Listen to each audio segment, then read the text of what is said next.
Hola amigos, la creación de propiedades de un objeto, el acceso a dichas propiedades, ya sea para obtener su valor o para definirlo, es algo realmente sencillo en JavaScript. Basta con declarar la propiedad, asignarle un valor o simplemente pedir el valor de esa propiedad. Sin embargo, en ocasiones necesitamos más control sobre el acceso a determinadas propiedades.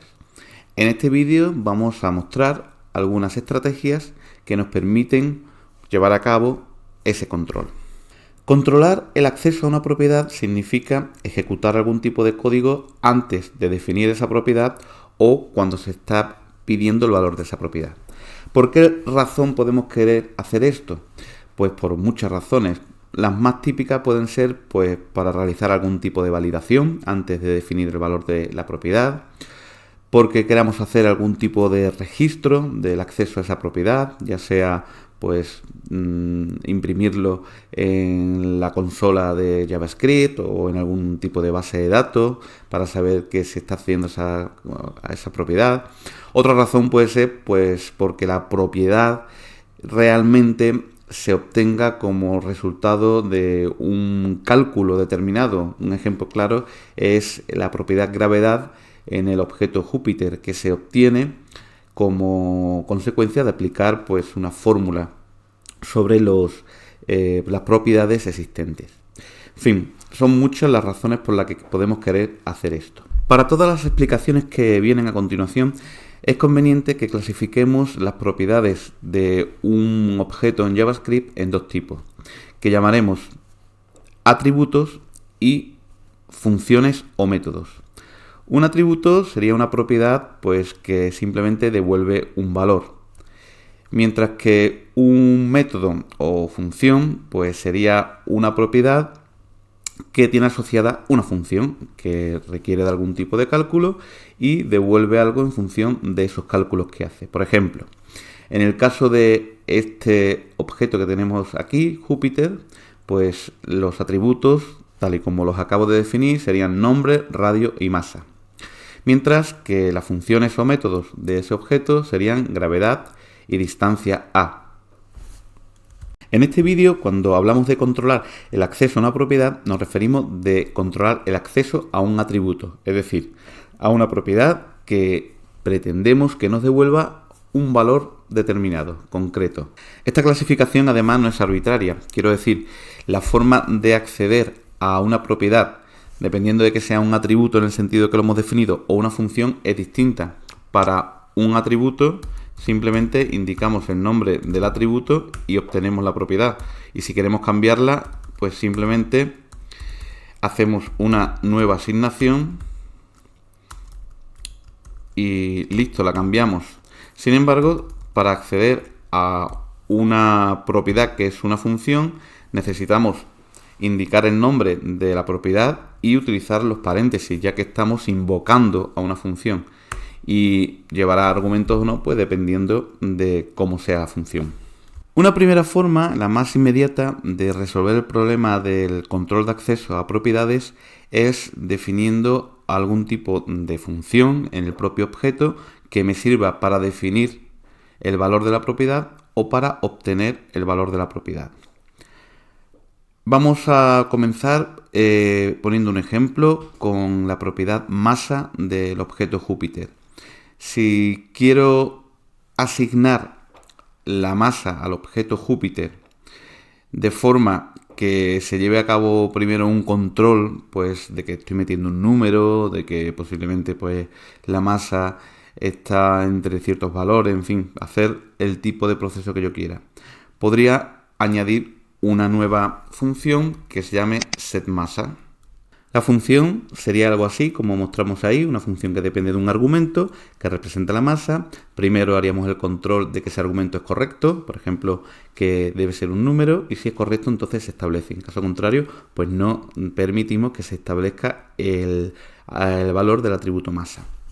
Lo que pasa es que esa solución pues nos vale de poco, vale únicamente si el programador es consciente de que existe y quiere ser consecuente con su desarrollo y decir, pues bueno, cada vez que tenga que definir la masa, utilizo la función setMassa. Pero si por lo que sea decide hacer una asignación directa, pues el control se pierde completamente. No hay forma de controlar que realmente estemos metiendo un número correcto. O sea, podría meter aquí perfectamente en masa, pues no sé, cualquier cadena.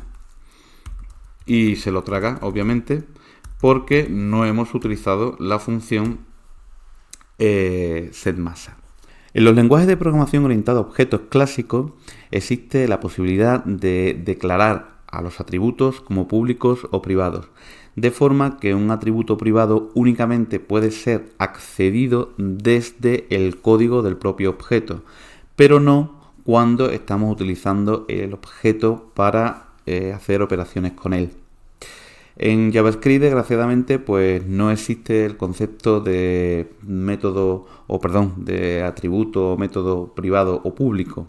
Sin embargo, sí que se puede conseguir una emulación de las propiedades privadas mediante las clausuras. Y esa podría ser una primera solución al problema que estamos exponiendo en este vídeo.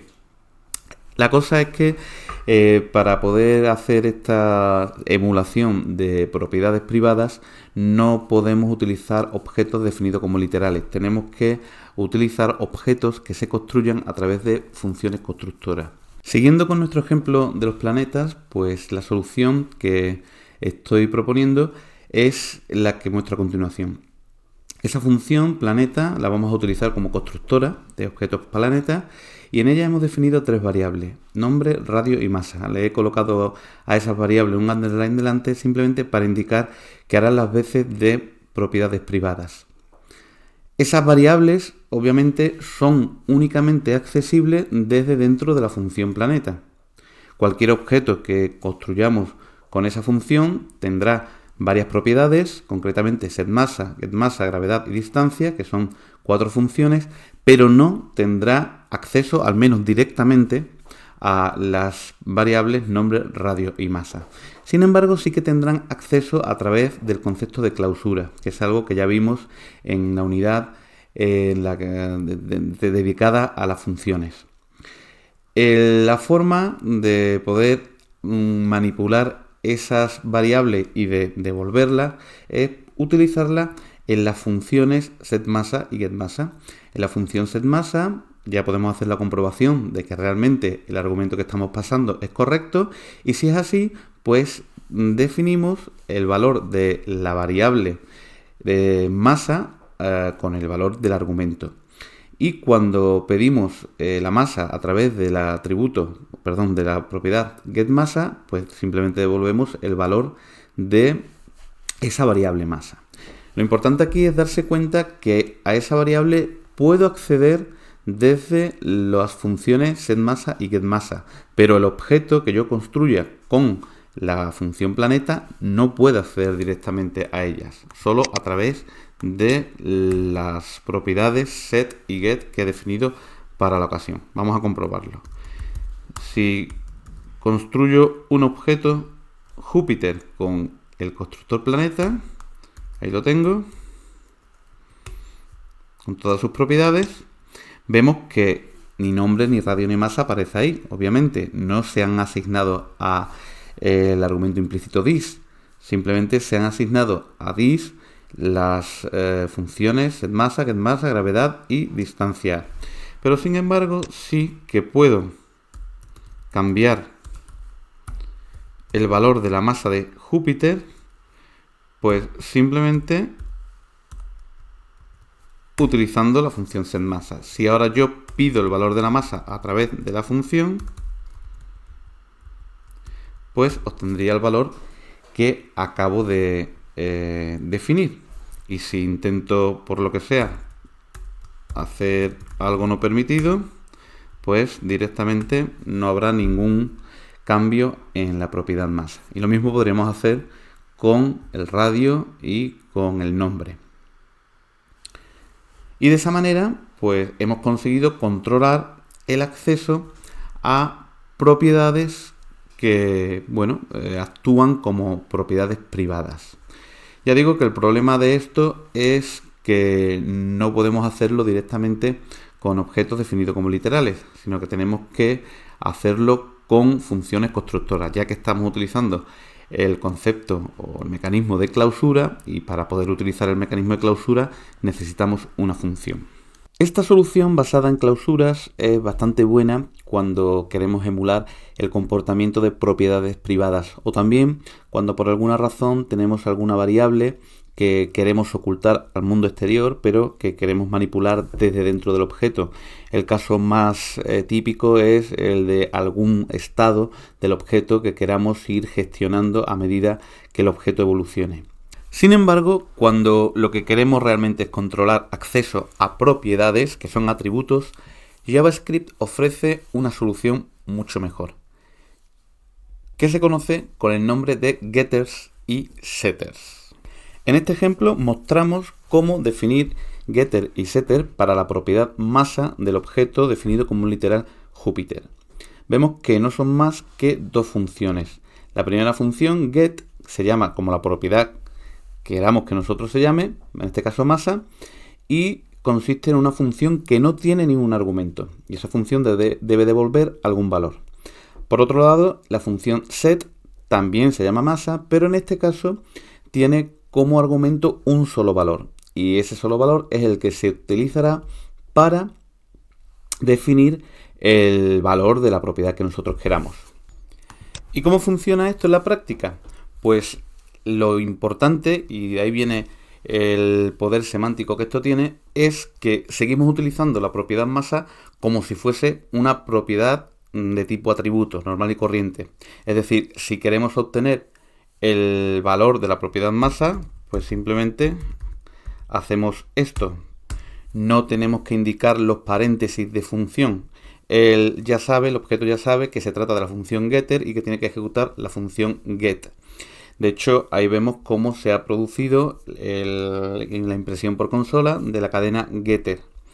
Y lo más interesante, si queremos realizar un cambio del valor de la variable, del atributo masa, pues haríamos como si se hubiese definido como un atributo normal y corriente, simplemente mediante asignación. Pero de nuevo, el objeto sabe que debe ejecutar la función set asociada a la propiedad masa, y como ahí vemos se arroja por pantalla la string setter, lo cual significa que en efecto se está llevando a cabo la asignación a través de esa función, es decir, se está ejecutando la función set. Por tanto, en estas funciones set y get podemos poner el código que a nosotros nos venga bien, ya sea para hacer login, para hacer algún tipo de procedimiento de validación o lo que queramos. Lo importante, o al menos quizás lo más llamativo, es que esto nos permite acceder a las propiedades como si fuesen atributos normales y corrientes, es decir, atributos que no son funciones, incluso para la asignación, lo cual da un poder semántico bastante alto. Llegados a este punto, seguro que más de uno os habréis dado cuenta de que aquí hay un pequeño truco. Es decir, yo con el getter quiero obtener el valor de la propiedad masa y con el setter quiero definir la propiedad masa, pero para poder almacenar el valor de esa propiedad he tenido que recurrir a una nueva propiedad que he llamado underline masa, y le he llamado underline porque de alguna manera quiero que sea un atributo oculto, no quiero que se vea. Pero sin embargo, de nuevo, nadie me puede impedir que yo haga esto, cambie el valor directamente de esa propiedad, que al fin y al cabo es la que almacena el valor de la masa, y cuando la vuelvo a pedir, pues se ha cambiado, con lo cual me he saltado a la torera el getter y el setter. El motivo de esto, bueno, pues que si yo declaro un objeto de forma literal, no tengo ninguna manera de crear variables que pueda ocultar de alguna forma. Entonces tengo que recurrir a este truco, con lo cual la solución no es del todo completa, no es del todo correcta. Sin embargo, sí que podemos utilizar estos getter y setter de forma más correcta en funciones constructoras de objetos, como veremos a continuación. En efecto, combinando la idea de las clausuras junto con los getters y setters, podemos obtener getters y setters absolutamente robustos y coherentes. Ahí tenemos un ejemplo con la función constructora planeta que hemos utilizado antes. De nuevo, pues defino las variables nombre, radio, masa con el underline por cuestión de notación, que quiero indicar con eso que emulan variables privadas. Y esas variables, como ya hemos dicho, únicamente están accesibles desde dentro de la función, nunca desde el objeto que queremos con esa función. Otra cosa es que las propiedades de ese objeto sean funciones que puedan acceder mediante clausura a esas variables. Y eso es lo que vamos a aprovechar aquí. Creo a continuación dos funciones math, una que le llamo getMassa y otra setMassa, donde haría el tipo de procedimiento que me viniese bien, tanto para obtener el valor de la masa, que no es ni más ni menos que devolver el valor de la variable masa, esta variable privada, entre comillas, y lo mismo con setMassa. Es una función que haría primero el tipo de procedimiento, que el código que me venga bien, y después asignaría a la variable interna masa el valor del argumento. Bien, y a continuación es donde viene el punto en el que realmente definimos un nuevo atributo masa como getter o setter. Para ello utilizamos la función defineProperty, que ya la hemos utilizado en otras ocasiones, y sobre el propio objeto que se está creando, por eso el primer argumento es this, la propiedad queremos que se llame masa y además queremos que esa propiedad sea de tipo getter y setter. El get lo definimos como la función getMassa de más arriba y el set lo mismo con la función setMassa de más arriba. Lo mismo podríamos hacer con las otras propiedades. ¿Y cómo funciona esto ahora? Pues ahora sí que podemos crear un objeto, por ejemplo este, Júpiter, pedir la masa como si fuese un atributo normal y corriente. Sin embargo, se lleva a cabo la ejecución de la función getter, como vemos ahí, que está pintando por consola pues esa cadena getter. Y lo mismo si queremos cambiar el valor de la masa. Si por ejemplo quiero poner 234, pues se ejecuta la función setter, ya que el atributo masa se ha definido como getter y setter. Y no hay forma ya de acceder a la variable interna masa, puesto que únicamente desde dentro de la función se podría acceder. Si yo digo aquí algo así como masa, eso ni lo conoce siquiera, está undefined, no tiene sentido. En la función constructora no se ha añadido al argumento implícito this ningún atributo que se llame underline masa. Ahora ese valor, el valor de la variable masa, sí que está bien protegido por la clausura, y de esta forma tenemos un acceso correcto a la propiedad masa y un acceso controlado, es decir, podemos realmente hacer cualquier tipo de proceso tanto a la hora de obtener el valor de la propiedad como a la hora de definir su valor.